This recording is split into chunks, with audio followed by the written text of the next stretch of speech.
Hello, everyone. As you come in, feel free to type in the chat where you're at today, and we can kind of get a gauge on who we're talking to.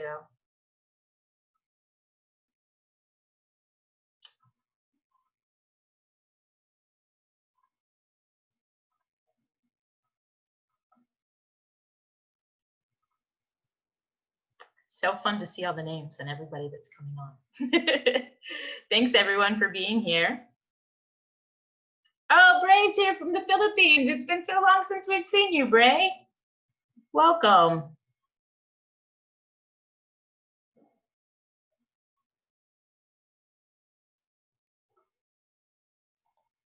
Awesome. We're going to get started here in a few more minutes.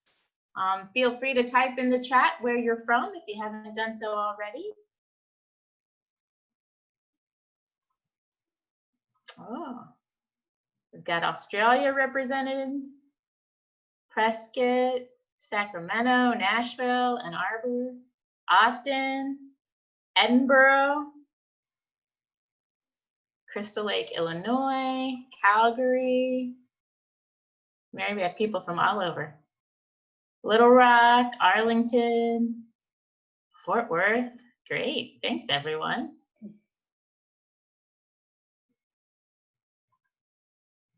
Awesome to have you all here today.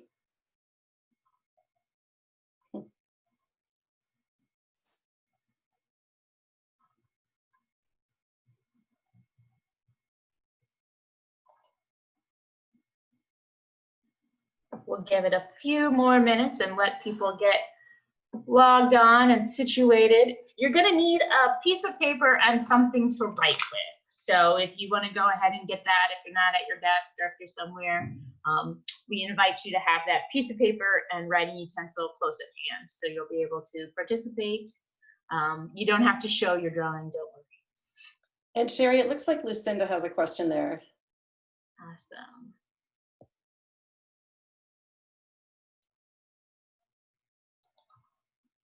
It's just the panelists, Lucinda, not the attendees. Yep. To answer that question. Yeah, this is webinar style. So if you've been on some of our roundtable chats where everybody is visible, this one's a little bit different in that you'll just see Mary and I. Anna is with us today. She's going to handle the chat for us. And if you have any questions along the way about the style or what's happening or AE, Anna can answer those. If you have questions relevant to what Mary is speaking about, you can put them in the Q&A and we'll have some time at the end to go through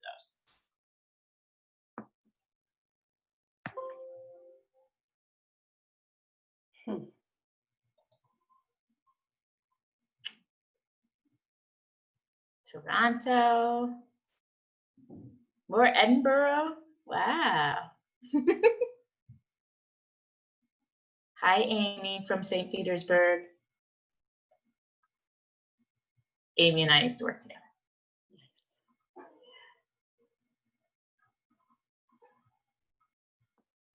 Great, Mitch and Kendra. So good to see so many, well, not see you, but know you're out there. It's so nice to know you're out there.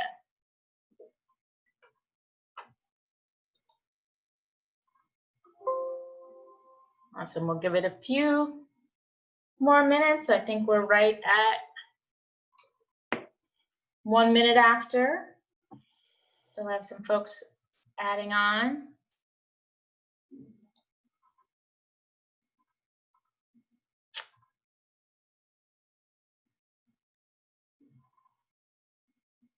Hello, Emily from Madison.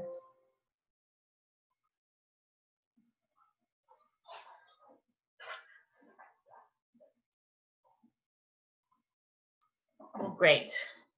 I think we'll go ahead and get started. Mary has a lot of great information for us today, so being prompt. Hello and welcome. We're so excited to have everyone here today. It's great to be hosting webinars again. AE did a lot of these throughout March and April and May, and then we slowed down a little bit in June, focusing on some other things, but Mary's been on the slate to give us this one, so we're so excited to have it. My name is Sherry Bagley, and I am the the executive director of AE, or the Association for Experiential Education. And I'd like to take a moment to acknowledge and honor the Indigenous people of the land I'm on, the Tocobaga and the Seminole tribes. At AE, we believe learning through experience positively transforms people in our world.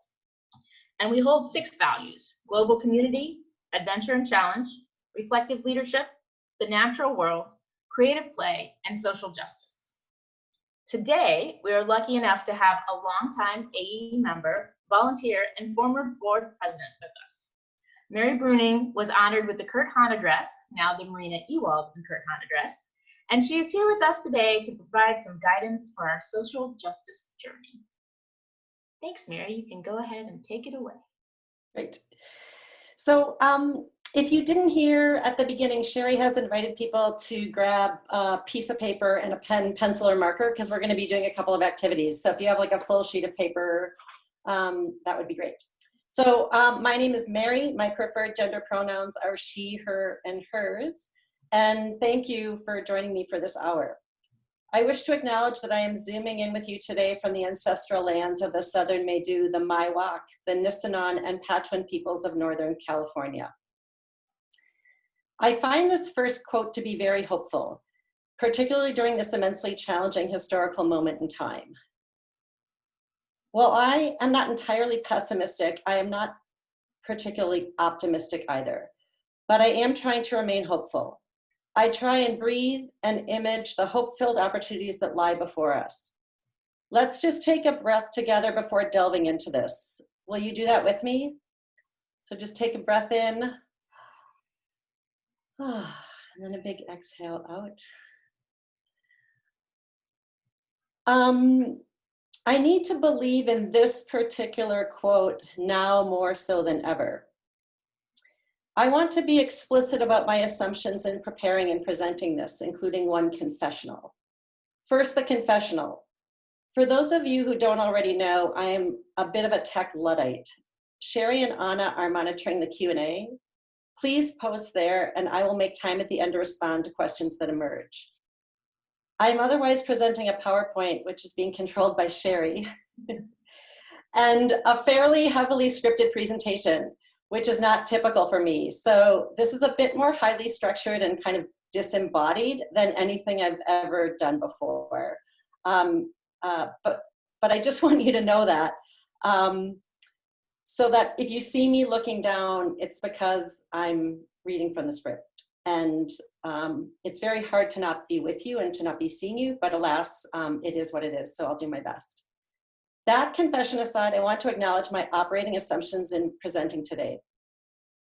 Many of you will know some of this content, hopefully not all of it. My hope is that there is something new for you here, either in the form of some teaching point, some action step you can take, maybe one of the YouTubes will be of value, maybe one of the activities that I do in the next hour. So please do take advantage of the content that is most relevant to you. And also please take advantage of the potential for corollary learning or aha moments. That there are learning opportunities that will emerge from attending workshops and webinars that we're not always wholly prepared for. We may just sometimes forget to capitalize on these opportunities, particularly if we feel triggered by something or disagree with a certain perspective. That often then leads us to focus on developing a counterpoint in our head. This can detract from the learning process. It's totally okay to disagree, but do try and stay present. Jot down a disagreement. You can always reignite your brain to develop that counterpoint at a later time. I like this quote when thinking about that ethos. A closed mind is indeed a wonderful thing to lose. Knowing this AEE community of practice, I'm going to assume that most of us on this webinar are white, though not all of us are, and I know that too. I agreed to do the webinar prior to George Floyd's murder. I hesitated as to whether or not to maintain that commitment because I am painfully aware that I am a white person who is about to speak to a mostly white audience about issues of race and justice. I was encouraged to still present what others believe I have to offer. I believe Black, Indigenous, and people of color, BIPOC voices need to be amplified. In part, that requires white voices to stop speaking and filling the space. I want to acknowledge the tension of these contradictory perspectives in choosing to still hostess this webinar. I acknowledge there are BIPOC people on this call, but it's the white people who need to do the work. BIPOC individuals and groups have been carrying the burden of doing that for all of us for far too long. I also want to acknowledge that I am complicit in the colonialism and racism that have led to the historical erasure, land appropriation, and oppression of many BIPOC people. In this session, I invite you to open not only your heart, not only your mind, but also your heart, as we work our way toward understanding our complicity and developing our capacities to become social justice accomplices and activists. For those of you who have heard me speak before at workshops or keynotes or the Kurt Han Marina Ewald address I gave this past year, this presentation will have a slightly different tenor. I often refer to some of my talks as social justice light, like a light beer, fewer calories, less punch, leaving those mostly white audiences feeling pretty good about themselves. Let me tell you one quick story to illustrate the social justice light concept. A number of years ago, my mom, who I believe is on this webinar, hi Mom, and I were in Chicago. Remember the days when we used to be able to travel? We walked into the foyer of the Chicago Tribune Tower in awe of the architecture and the immensity of the space. We each began reading the quotes lining the curved walls. As some of you may know, carved into the lobby walls are famous quotations from Benjamin Franklin, Voltaire, Thomas Jefferson, and James Madison, among others, all praising and exalting freedom of the press. Mom commented on the beauty of the space and sentiments. I turned to her and asked if she wanted to know a little bit about how I might teach a lesson upon entering this space with students. She said, sure. She is my mom after all, so what else could she say? I then asked her to not read the quotes, but to read who wrote the quotes and what race, socioeconomic class, sexual orientation, age, gender, among other social identifying factors they represented. She thought for a moment and then proclaimed, oh my, all men, and I think all white. I never noticed that before. And then she turned to me and said, that's what you teach? That is social justice light. Increased awareness, but highly palatable. Not too personal, not too off-putting, awareness raising. Not too triggering, to use a current buzzword. Thing is, Mom and I never felt uncomfortable, scrutinized, or unwelcomed standing in that space. That in and of itself is a massive privilege and something to pay attention to. No one was going to confront us based on our skin color. We all need to think about that. This webinar will not be so light. This one will be a bit more hard-hitting because this historical moment in time requires it. If it becomes too much for you, feel free to sign off. Please choose your own adventure, as we say in the biz. You can always return to this at a later date as it is being taped.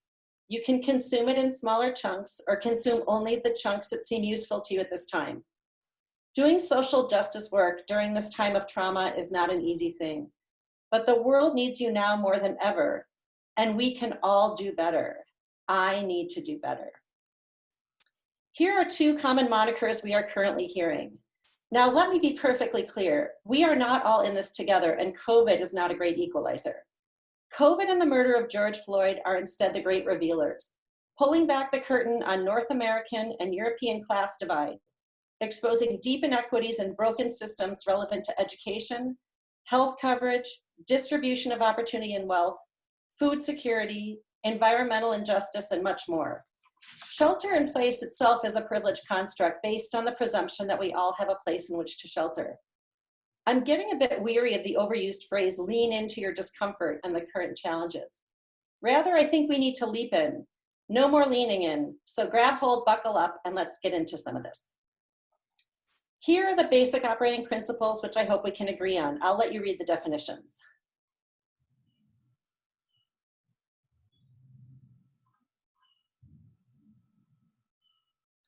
Oppression exists, privilege exists, we all have work to do, and we do this work through compassion, accountability, and activism, and I hope we can agree on this. Sherry, let's take a look at the first YouTube that I sent you.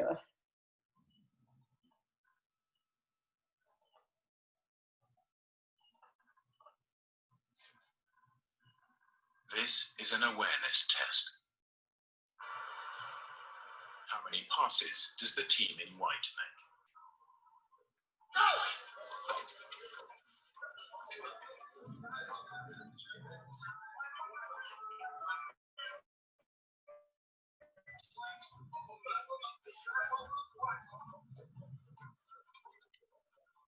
The answer is 13. But did you see the moonwalking bear?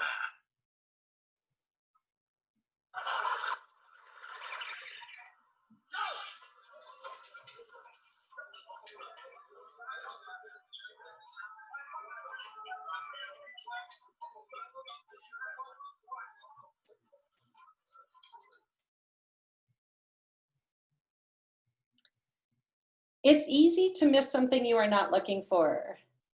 It's also easy to miss something you are not willing to see. For a white person to declare they are colorblind is an egregious oppressive offense to BIPOC people who do not have that privilege. To hear this a bit more closely, Sherry, can you please play the clip from Autumn McDonald, who is talking to us from Oakland, California?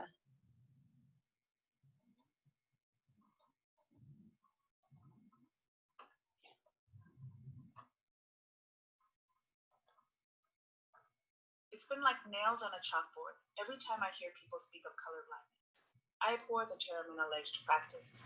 Even here in the sanctuary city within a sanctuary state, people regularly say racist things to me. Like a mom at a daycare asking if I thought my daughter's hair would turn out as beautiful loose curls, or instead would be tight and yucky. I can only imagine this was her reference to the standard texture of a Black person's hair. She then shared her fear that her own daughter would end up with a terrible, quote-unquote, Jufro. My issue with experiences like these are many, but sit largely in how uncomfortable it makes some of my white friends to hear about them. When I try to share these parts of my life, their lack of desire to talk about race becomes clear and shows me that they don't want me to bring my full self to the table. I can come with my love of hummus or references to Depeche Mode, but not with anything that differs from them, not with my Black self. Recently, I met up with an old colleague. She recounted a night at a decadent hotel. It was so beautiful and over the top, she said. It seemed like, quote, a slave girl should walk up. I was reeling. She didn't skip a beat. Does she not see me as Black because of her view of me as an accomplished Stanford grad? Wiped of my identity and her perceived elevation of my status? Is she sharing these inner thoughts in mixed company because she has forgotten I'm Black? So here's the thing. Don't forget. Don't ever forget. See my difference, respect it, don't be threatened by it. Being white and speaking of race doesn't mean you're bad. Be willing to sit in the discomfort of us figuring it out, not sweeping it under the rug. Saying you don't see color robs groups of their identity, experience, plight, beauty, and strength. Saying you're colorblind means you can't address racism in all its tentacle infrastructure, because you can't address what you aren't willing to see. So good people, I implore you to be color curious. No, color brave. Hell, be color heroic. I'm Autumn McDonald, and I share this perspective in an attempt to do the same.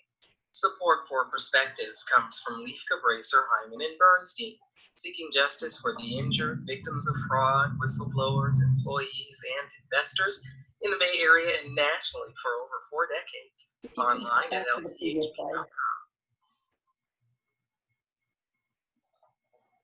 This clip helps us to better understand. Do you have the one with the spaces on it, Sherry? Perfect. This helps us to understand a bit better the problematics of being colorblind, both on an individual level and on a systemic one. Autumn's encouragement to be curious, brave, and heroic are vital qualities and values to bring to any conversation about issues of social injustice. Safe space is a repressive myth. My declaring a space safe does not automatically make it so. The concept of contested space involves consideration of who has the right to space, who has the privilege to contest claims to space, how is spatial conflict lived and remembered and embodied, how is space experienced by those being contained, excluded, policed, or erased, how does space imprint future possibilities as well as past histories. The same concrete, symbolic, and social spaces can be experienced differently by multiple people at various times depending upon social position, cultural roots, and perceptions. Space, including outdoor spaces in place, is contested, not safe. This should be acutely obviously now more so than ever. Space is not just physical like the Tribune Tower in Chicago. It is cultural, psychological, socio-emotional, among other aspects. At this moment in time, and for those of us who are white settlers, we need to better understand that Black men and women's lives have not mattered enough, that Black trans people's lives have not mattered, that Black gay people's lives have not mattered, that immigrants' lives matter less, that Muslims' life don't matter. The Indigenous people of this country's lives have rarely mattered. So when we say all lives matter, are we talking about white lives? Sherry, let's take a look at this next YouTube.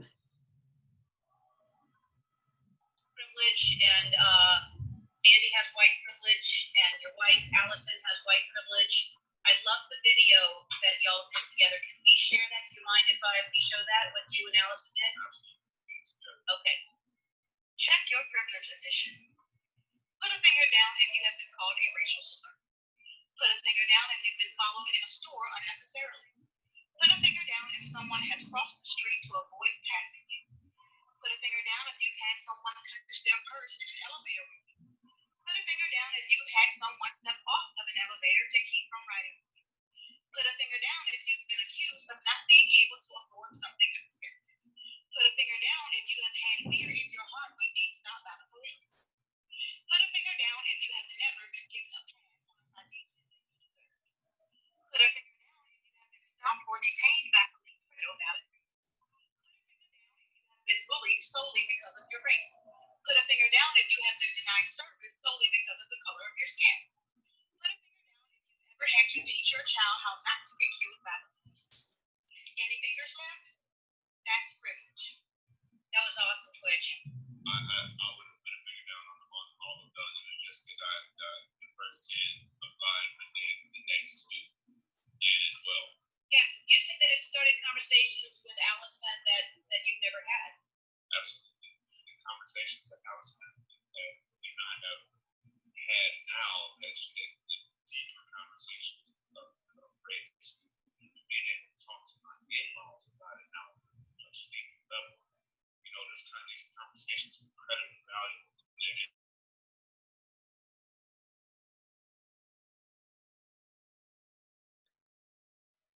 Now I want you to imagine yourself having $1,000 for every finger you may have still had open had you done that activity.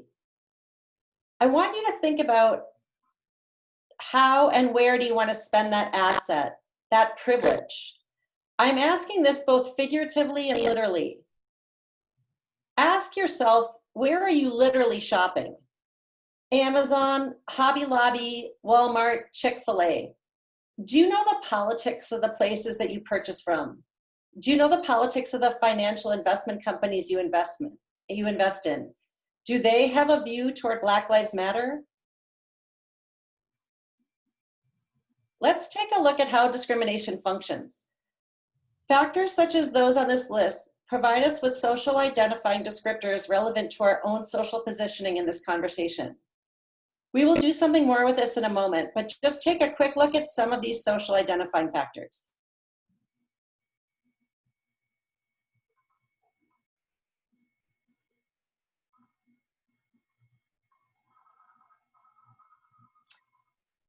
As we know, there are certain social identifiers that place us in a more dominant social group, including access to greater opportunities and societal power.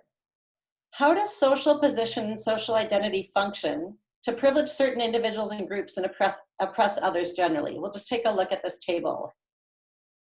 It gives us one example, or a few examples of how discrimination and oppression function. So this shows us what the assumed societal norm is. It then shows us what is considered to be the marginal or out of norm. And then it gives us the discrimination based on that particular societal system of oppression. So if we look at ability oppression, the assumed norm is able-bodied. If we look at the marginal or other norm, it's a person with a disability. And the name of the discrimination is ableism. So what we're going to do is we're going to take a closer look now at our individual positionality with this flower of power activity. So what I would like you to do is this.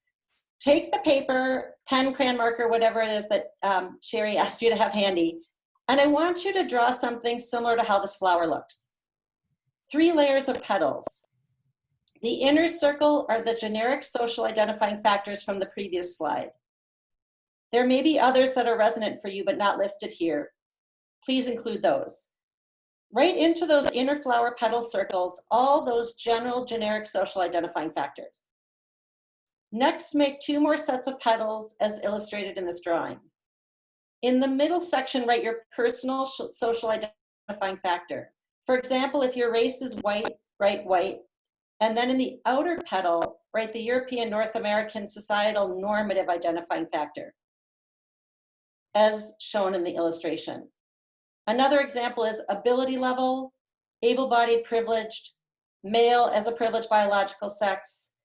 And if everyone could take a moment to do that individually from home, I would appreciate it. And if you have questions, please send them to Sherry and Anna. And I think instead of using chat, they've encouraged us to use the Q&A box. I see there's a bunch of things kind of going into the chat. So if you have individual questions that you want answered, they'll be monitoring the Q&A probably more so than the chat. So let's just take a couple of minutes to do that exercise.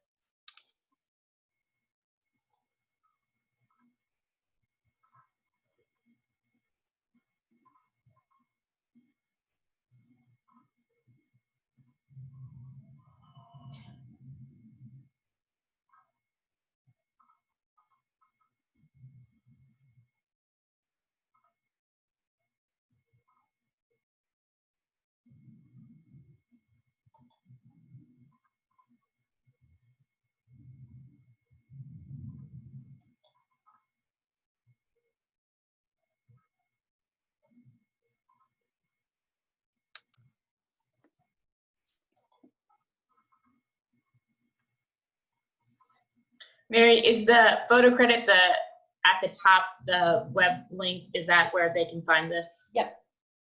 Perfect. And this will, you'll be able to get these slides off the website after the presentation is over. Usually takes us about a day and a half to get it put up. So, but all this will be available. And the larger activity and content for this activity is also in a link on a later slide.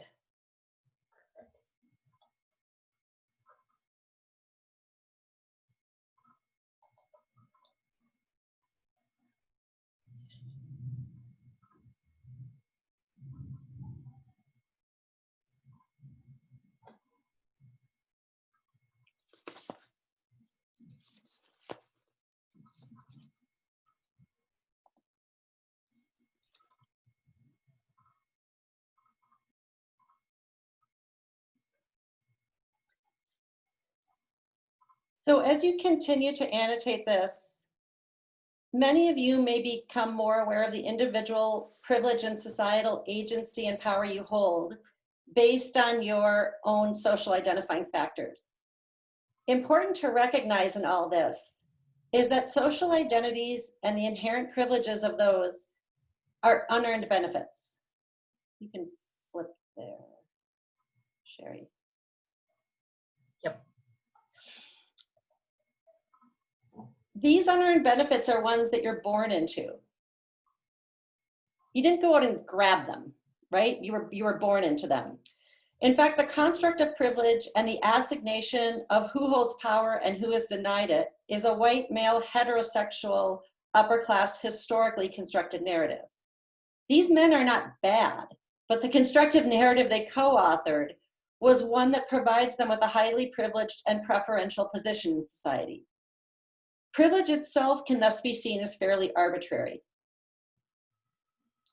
I want you to take a look at the camera for a second, and I want you just to fold your hands in whatever style you would typically sort of fold your hands.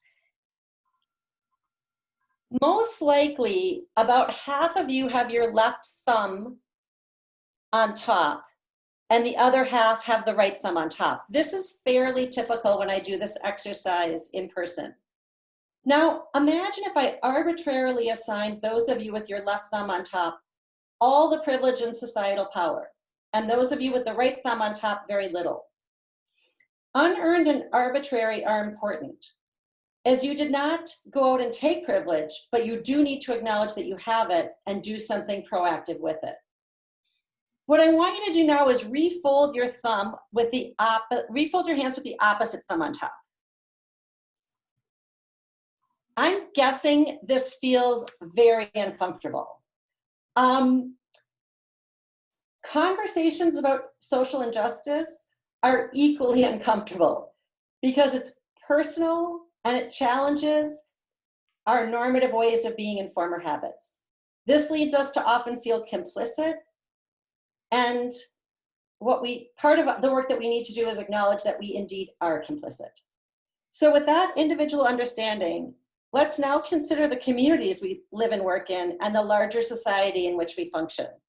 So if you can flip your paper over and jot down responses to some of these queries.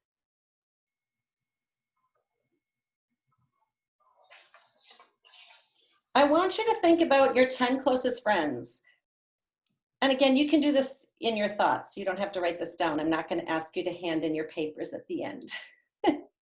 I want you to think about your 10 closest friends and the racial, gendered, ability, and cultural mix of that group.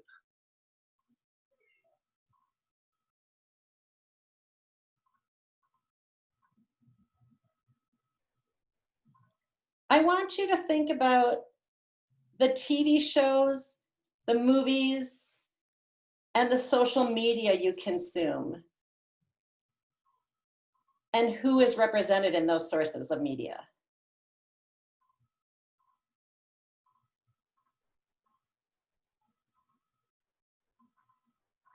Even as we shelter in place and coffee shops and gyms start to reopen, who are the people in those spaces?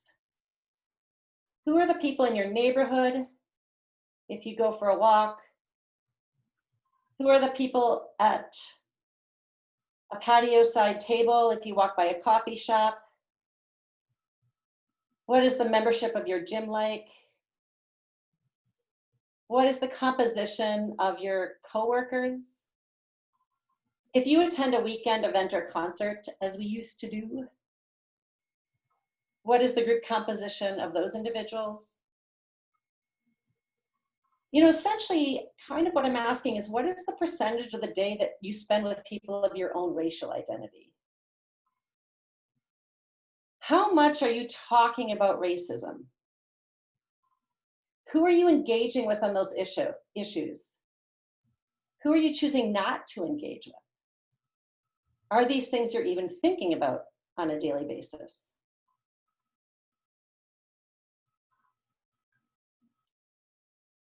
What are the last 3 books that you read? And what is the racial and cultural mix of the authors?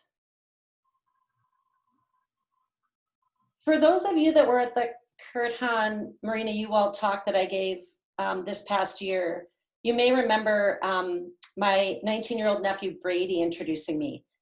I really feel for my niece and nephews. Brady has some stories to tell about trips to places like Disney World. He'll look back on those, and sometimes as an adult now, he talks to me about some of the ways in which I was introducing him to some of these issues of social justice. And he recalls one time when we were in Disney World, and I leaned in and whispered in his ear that I wanted him to spend the day paying attention to the racial composition of the people that were working at Disney World, and to take a look at who were cleaning the rooms in the hotel, who were the frontline workers that were sort of putting you into the roller coaster carriage, who were the people that were working at the restaurants, who were the people serving at the restaurants versus who was serving or working in the kitchens of the restaurants. These are the kinds of things I want us to be thinking about. You know, when we travel by car or train, and we fly over places on airplanes, do we notice housing patterns, like how housing is arranged? Who lives near the downtown commerce area? Who does not? Who lives near the waterfront? Who lives in industrial areas? What is the density of any given neighborhood? And can we correlate any of these ideas to identity? I think we can. And I think COVID is actually teaching us a lot about this right now as well, in terms of population density relevant to race. Essentially, what I'm impelling you to consider in all this is, what is in your backpack of privilege? See, as outdoor experiential educators, we don't often think of the privileged hidden curriculum of our discipline. Band-aids that are white flesh skin colored, the ability to pay for far-flung adventures, representation in climbing magazines, protein bars, which is the food of our people, a Fitbit to track our daily activity, and the list goes on. In thinking through these positioning and awareness activities, it is important to consider the way in which intersectionality functions, because intersectionality teaches us that multiple overlapping privileges and oppressions are infinitely more challenging than even one single social identifying factor. So we'll take a look at that next. Intersectionality. Have you heard this word before? Even if you have, you might not know what it means. Let's take a look at it. The first part's easy enough. Intersection, a place where things come together. Intersectionality refers to the reality that we all have multiple identities that intersect to make us who we are. It also gives us a way to talk about oppressions and privileges that overlap and reinforce each other. This term dates back to the 1980s and legal scholar Kimberly Crenshaw. She noticed that we didn't have an effective way to talk about how the experiences of Black women are different from the experiences of Black men and of white women. How? Black women endure both gender discrimination and racial discrimination.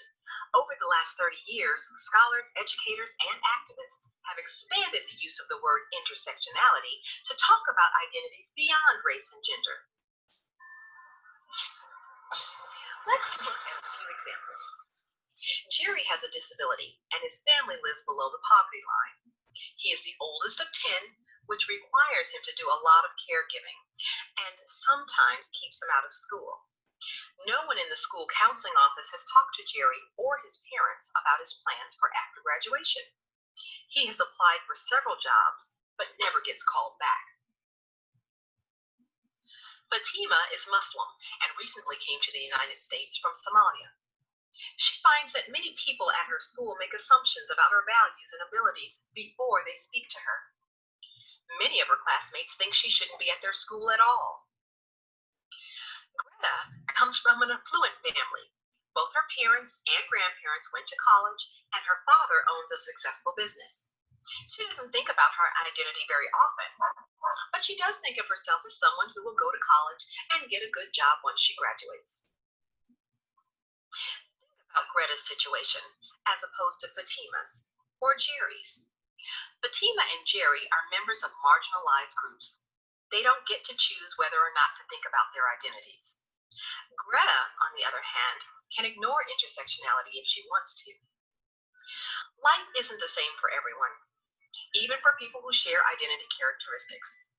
By adopting an intersectional lens, we have a better opportunity to understand why and to change the institutions that help and harm us based on who we are. Want to learn more? Read our story, Teaching at the Intersections, in the summer 2016 issue of Teaching Tolerance magazine.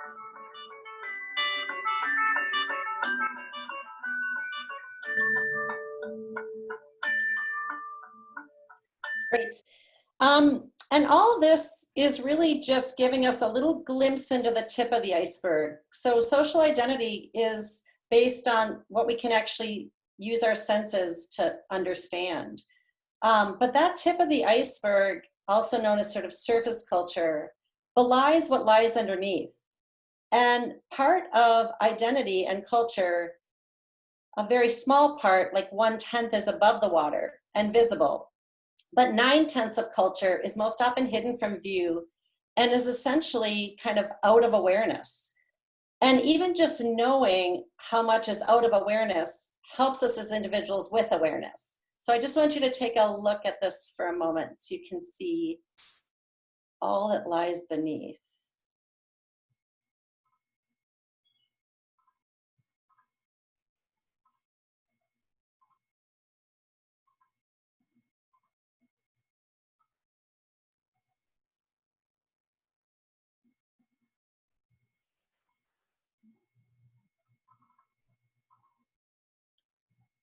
So with that understanding of our positioning and this complexity, how does this play out when we talk about our complicity and oppression? Unconscious bias, also called implicit bias, operates outside of our awareness and can be in direct contradiction to the beliefs and values we espouse. What is so dangerous about it is that it seeps into our affect or behavior without us being fully aware of it. Take a moment to read through this, and I invite you while you're doing so to think of a personal instance when your implicit bias may have led to a discriminatory behavior that at the time was likely outside your conscious awareness.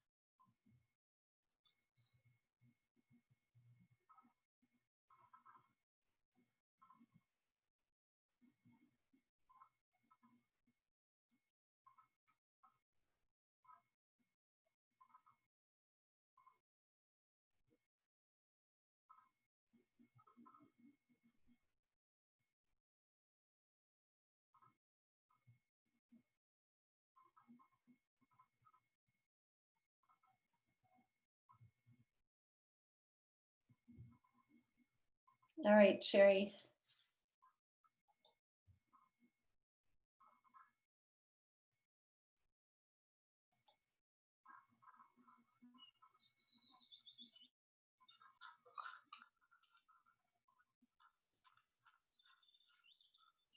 Hi there.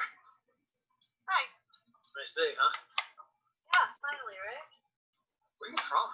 Your English is perfect. San Diego. We speak English there. Oh, good. Where are you from?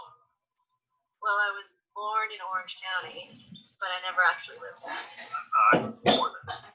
Before I was born. Yeah, like, well, where are your people from? Well, my great-grandma was from Seoul.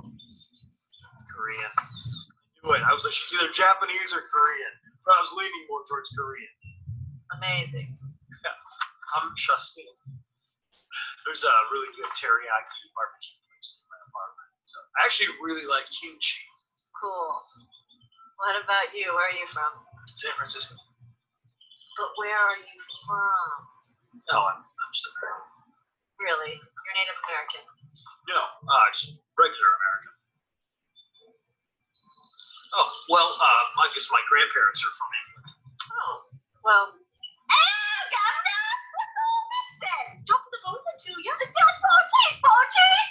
Double, toilet trouble. On the big man, Jack the Ripper, bloody hell. I think your people's fish and chips are amazing. Really? Where? Must be a Korean thing.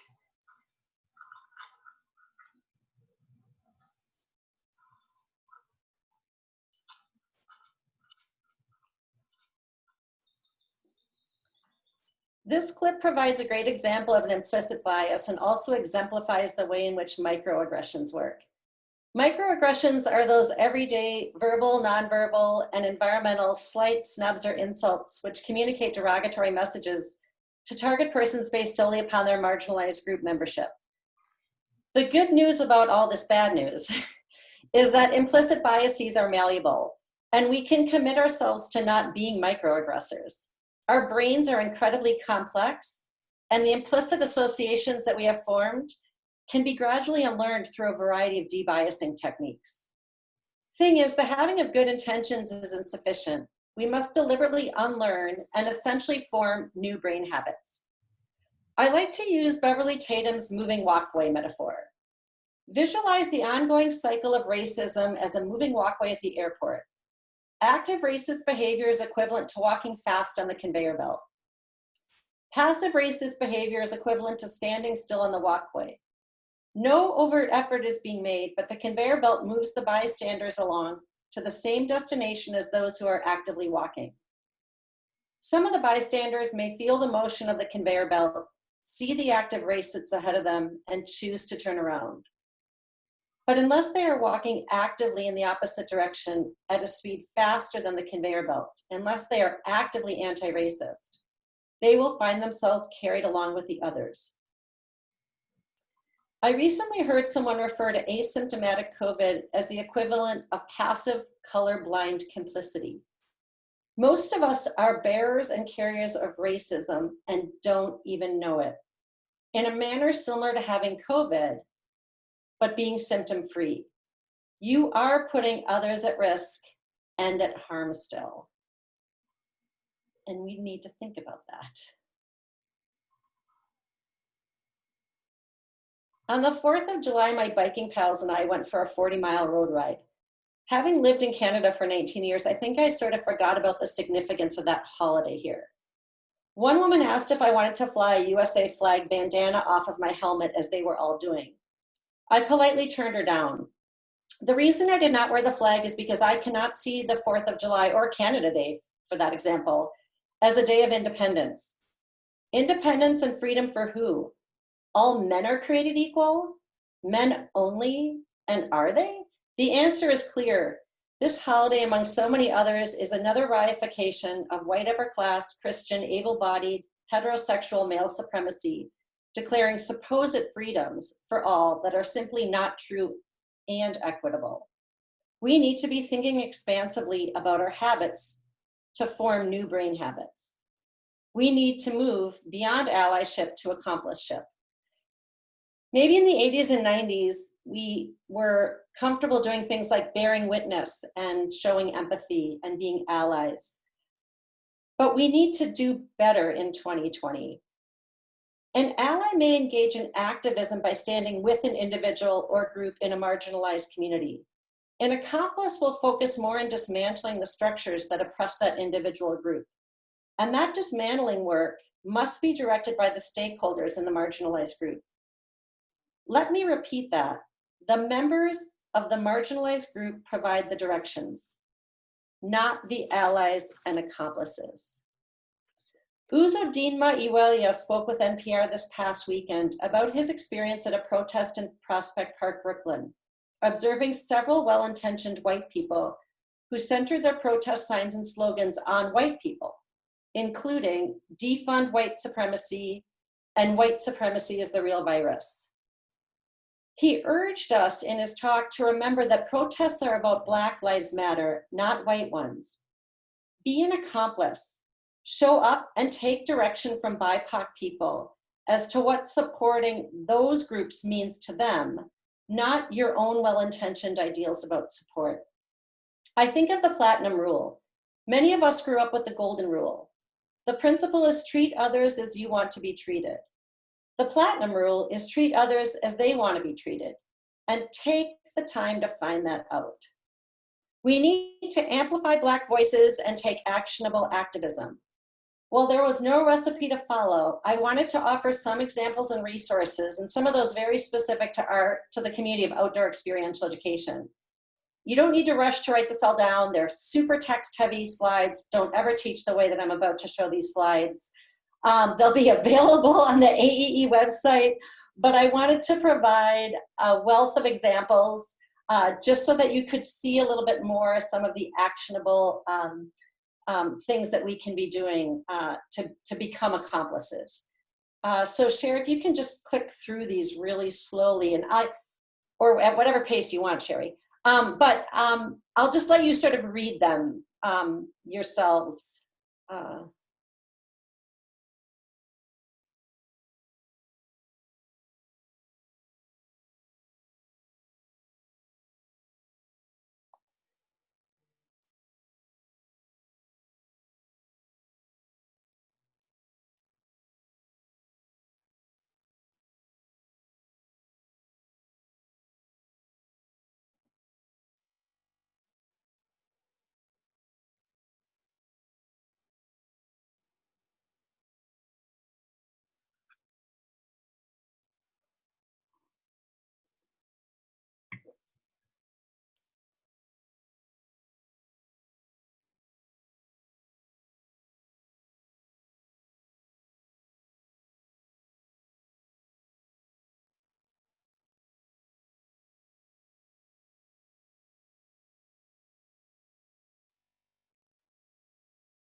Great. And with all the current resources out there, I tried to call out those few that I think hold a lot of value. So here's a few things that you may wish to consider watching. A few books to populate your reading list.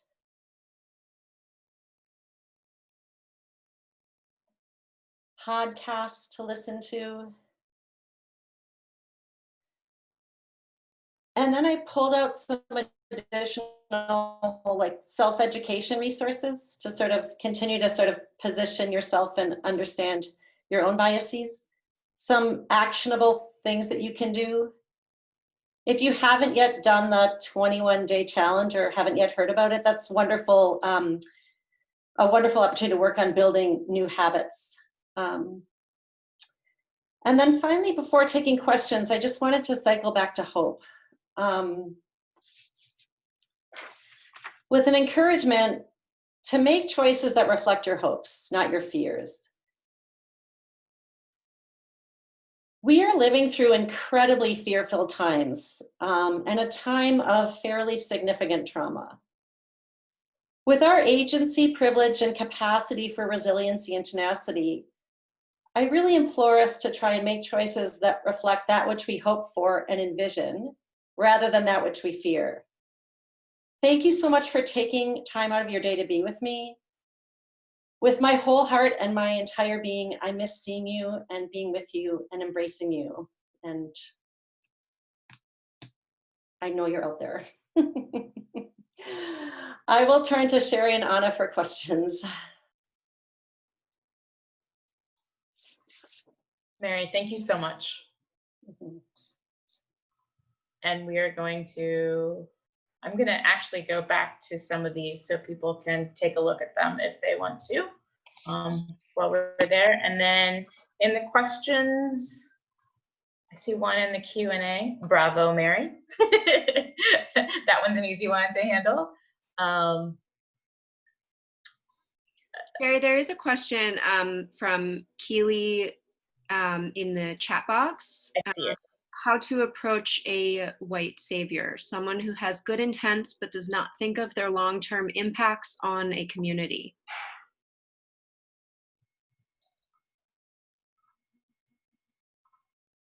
Mary, did you hear that question? I did. I'm you. doing what I do in class, which is Yes. like,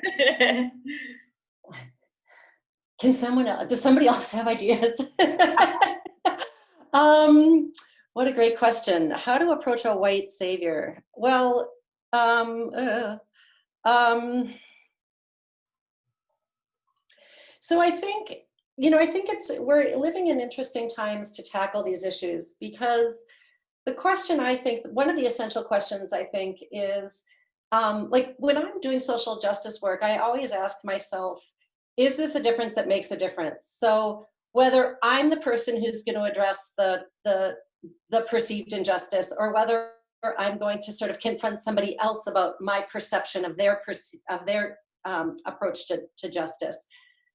I sort of think first, and this is generally speaking, I probably am a little bit more assertive around this now than I have been historically, but I tend to first think like, does this person sort of carry an openness to, like, are they sort of an ally, potential accomplice who carries enough openness to even approach them, to ask them if they want to like perhaps be curious about some of their actions and be curious about some of their ways of being in the world. And if my immediate answer to myself in my perception of that person is no, I may not necessarily sort of tackle larger issues with that person. But if it's somebody working in my organization and I am in a supervisory role, or I am seeing other individuals affected by it, I think I would probably again take a somewhat measured approach and think about my role as an individual versus the role of the institution or organization. And I think it's wonderful opportunities right now for our organizations to be tackling these issues on systemic levels, and requiring these types of sort of white fragility conversations. So I think if I felt as though I was going to turn the person on, I would probably approach them individually. I think if I thought I might turn the person even further off, or in my own experience, if we're all kind of living a little bit more, if we're all a bit more fragile because we're also living through this time of trauma, we have to sort of pick and choose for ourselves our own levels of investment, so that we're also able to sort of sustain and maintain our own mental health in engaging these larger conversations. So that was sort of a long answer, but it was a package of things that I think I would probably consider. Thanks, Mary. Yeah. One question is, where are you finding hope right now? I always find hope in my students, and I really particularly find hope in the Sac State students, who are, it's the most diverse group of students I've ever worked with. As a white immigrant, someone reminded me a couple of times to use the term immigrant instead of settler, so thank you for that. As a white immigrant, I'm a minority in the classroom, and I find that my students provide me with a lot of hope. And then I also try to surround myself with people who are carry a lot of curiosity about having these larger conversations, and tend to come into the conversations with fairly low judgment. So have like a real openness to having critical conversations that we may even never be able to agree on, but we're all curious enough and open enough to learn and grow with and from each other. And I feel very fortunate already. I have those people in Sacramento, and of course I have all of you out there in the world. I see in the Zoom chat so many familiar names and faces, and there's a lot of hope for me in all of you.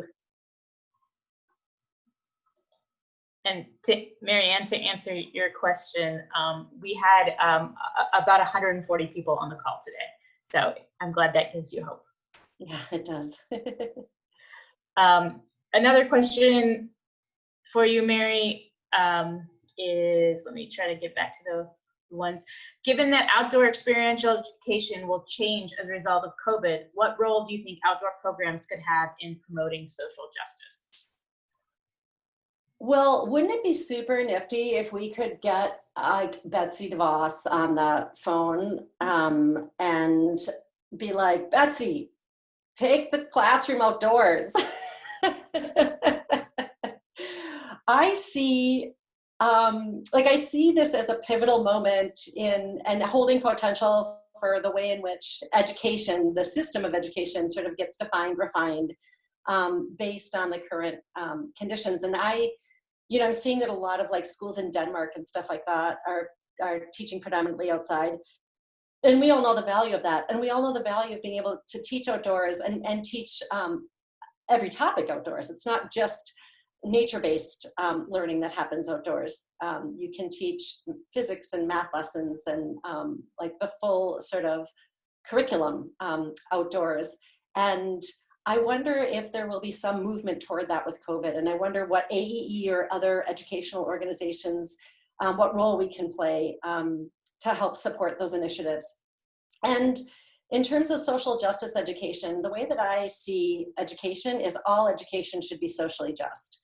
There shouldn't be curricular units that are social justice or diversity or inclusion. We should always be thinking and teaching through an anti-oppressive lens. And that's something that we need to, again, develop habits for doing that, so that it's not something that we're doing as separate units, but it's a fully integrated approach to teaching and learning. Thank you, Mary. I want to be aware of everyone's time, including yours, Mary. We do have some more questions, but we're close to an hour. I wanted to say thank you to everybody for joining us today. It's been great to have everyone on here. You can find more resources at www.aee.org. We've been updating resources. If you have resources you'd like to share with us, please feel free to email Anna or I know she's putting our emails in the chat right now because she's so good at things. And so feel free to email us and we'll add those to our resources. We want to make things available to you all and make sure everybody is getting information that they need right now. We also have all our other webinars on the website. Those are all free right now. All of our past webinars are free. And we're still holding our roundtable calls. So every Monday at 2, we have a call. And then we have an international call that happens once a month. It's 7 o'clock in the morning Eastern time. So it works out well for some people that are on the other side of the world. But we've been enjoying having those roundtable calls and seeing and talking to everybody. So feel free to join us on those. AE.org has a calendar on it where you can check out all those resources and see when things are happening. And don't forget, we'll be having our conference virtually this year. So in November, we hope to see everybody. Registration for that will open up at the end of July or early August. We're just trying to figure it all out right now. And so we look forward to virtually seeing everybody then. Mary, are you okay to stay on for a little bit longer and answer a few more questions? I'll stay on for a little bit. And for those that have to sign off, thank you so much for taking time today. And thank you so much to Sherry and Anna for inviting me to do this and hosting it. Great.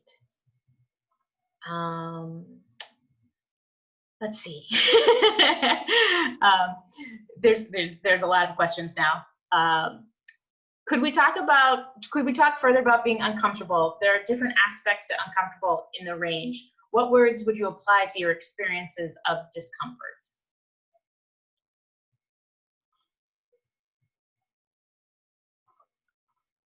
If you're specifically asking me, I have had a range of feelings of discomfort, from feeling incredible, like complicity, as I keep saying. I would say I've definitely felt some profound shame in how I have come to terms with some of my own privilege. I have had experiences of great revelation and learning. I have felt responsible, that sometimes those moments of revelation and learning have come at the expense of others feeling hurt or oppressed. I have felt liberated. I have felt implicated. I felt angry. But I want to stay in the game. Thank you. What are the tangible actions I can take to be anti-racist beyond being conscious of my inherent privileges and biases and being open-minded about the circumstances of others? Voting, protesting, what else can I do? Well, voting and protesting are great. I'm doing a weekly letter writing campaign for Get Out the Vote. I've only recently returned to the US, so there's so much happening right now. I'm trying to relearn even the US democratic process, or the non-democratic process as it is. I also think that we can do work in our communities, so volunteer service work that again is BIPOC led, not led by white immigrants deciding what communities need. I tend to commit a day a week, just even in my regular schedule, I commit a day a week to doing something that is service oriented, that better serves my community, because through serving my community, I better understand my community. I think currently we can do a lot of outreach as we think about fall classes going online, and we think about the ways in which the kind of have and have not is going to get further bifurcated. It's really heartbreaking for me to contemplate that, where it's one thing to have 3 kids at home with 2 parents who have jobs, or one parent who has a really good job and one parent who may even have the opportunity to be able to devote themselves fully to homeschooling their kids. This is really going to show us, this is going to shine a brighter light on class divide in not just the US, but I think around the world. And so I think tapping into our school administration and our school systems to be thinking about how we contribute to helping kids who maybe don't have Wi-Fi access, building communities of practice to help tutor kids, having our own kids help tutor other kids. Also, communities of support for parent groups that come from backgrounds that may not be equitable. There are so many kids that are on school lunch programs that are funded through the school system, and I worry about the larger impacts of kids not going to school in terms of like their own food security and nutrition. And I mean, having come from a country that had universal health care, it's just heartbreaking for me to experience the impacts of people losing their jobs, not just in terms of losing their income, but losing their health care. And so I think the more that when we are in a position of privilege and we have resources and capacities, because the first thing, it's a little bit like being in a wilderness trip. The first thing we need to do is practice impeccable self-care in order to have really good expedition behavior to support the group. And so if we're in a position where we have practiced that impeccable self-care and we have the resources and capacities, I think the more that we can do really localized outreach in our communities right now, I think that's probably the most meaningful pathway forward, and not just ourselves, but also like involving our kids in those initiatives. Because I think it really will help generate understanding among them what the larger social issues are that are surrounding us. And the opportunities are just endless right now because of what's happening with COVID. So, thanks. Laura asked, sorry, could you clarify that idea that you just said about using the terms immigrant versus settler? So I'm wondering if,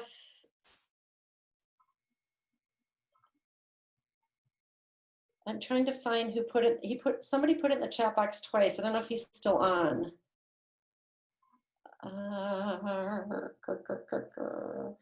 So I was trying to do a language correction based on his encouragement to do it. And Jeremy Molt.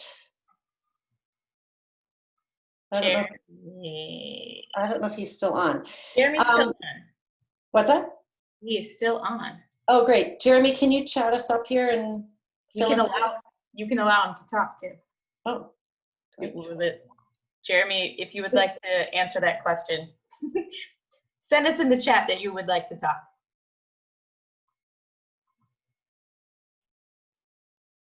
Maybe he's still here.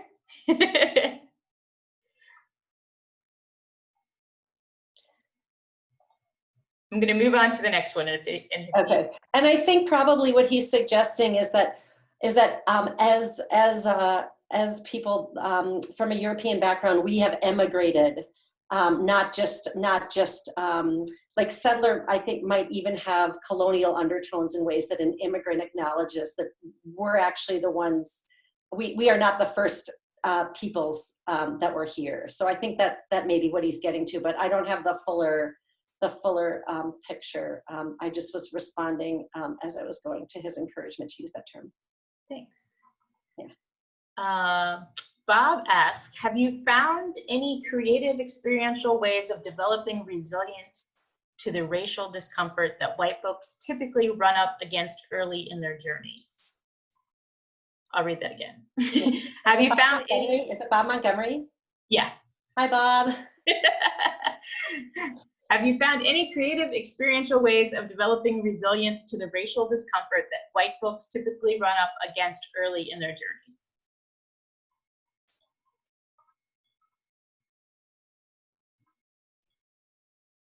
Bob was a former graduate student who's so thoughtful. And Bob, I smudged with your sage before this presentation, so thank you. I would say the experiential activities are some of the ones that I kind of walked us through today. The privilege walk is another one that I use, which I have posted as a resource. And I think probably the biggest thing that I try to navigate is not letting people walk away from the conversation. Because I think what happens is when they bump up against their discomfort, there's a kind of a fight or flight response. And I think I just try to stay present for them and their process. And also I don't lock them into a room, as you would know, Bob, but I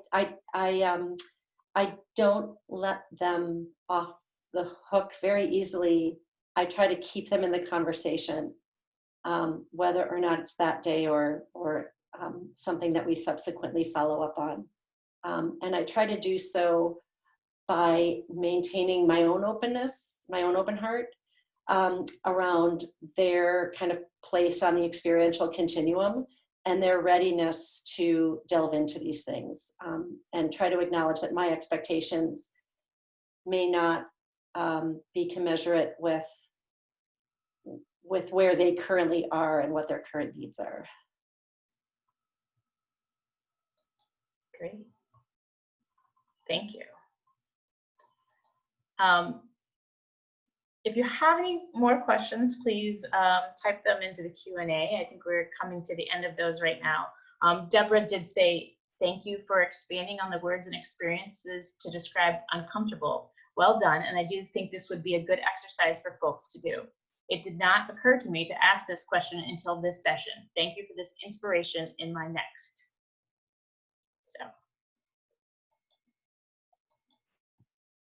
great. Anna, any more questions that you see? Oh, Jeremy answered. He says, sorry, I stepped away for a moment, but yes, the encouragement to the term immigrant instead of settler is a way of acknowledging that unless your ancestors were indigenous to this continent, you are the descendants of immigrants. So, and we will be, we'll post the chat also, that is also recorded, so that'll be posted. When you go to the website to look for these resources, there'll be the PowerPoint slides, the recording of the presentation, and the chat, and anything else Mary would like to throw in there too. We can put it all up, but I think that is it for today. Thanks everyone for hanging out with us until the end here. Mary did put her website up on the first slide, and I won't go, I'm not going to make it all the way back to that right now, but that will also be available on our website. Do check it out. We have a lot of resources, and we will, Anna's reminding me that we'll also email you the link to this recording, and she put Mary's website into the chat. Thank you, Anna.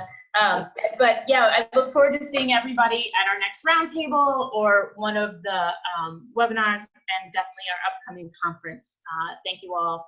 Please let me know if there's anything you need. You can email Anna and I. We're looking for more ways to engage our community and keep reaching out and keep working and keep trying to be better. So thank you all. Bye. Thank you.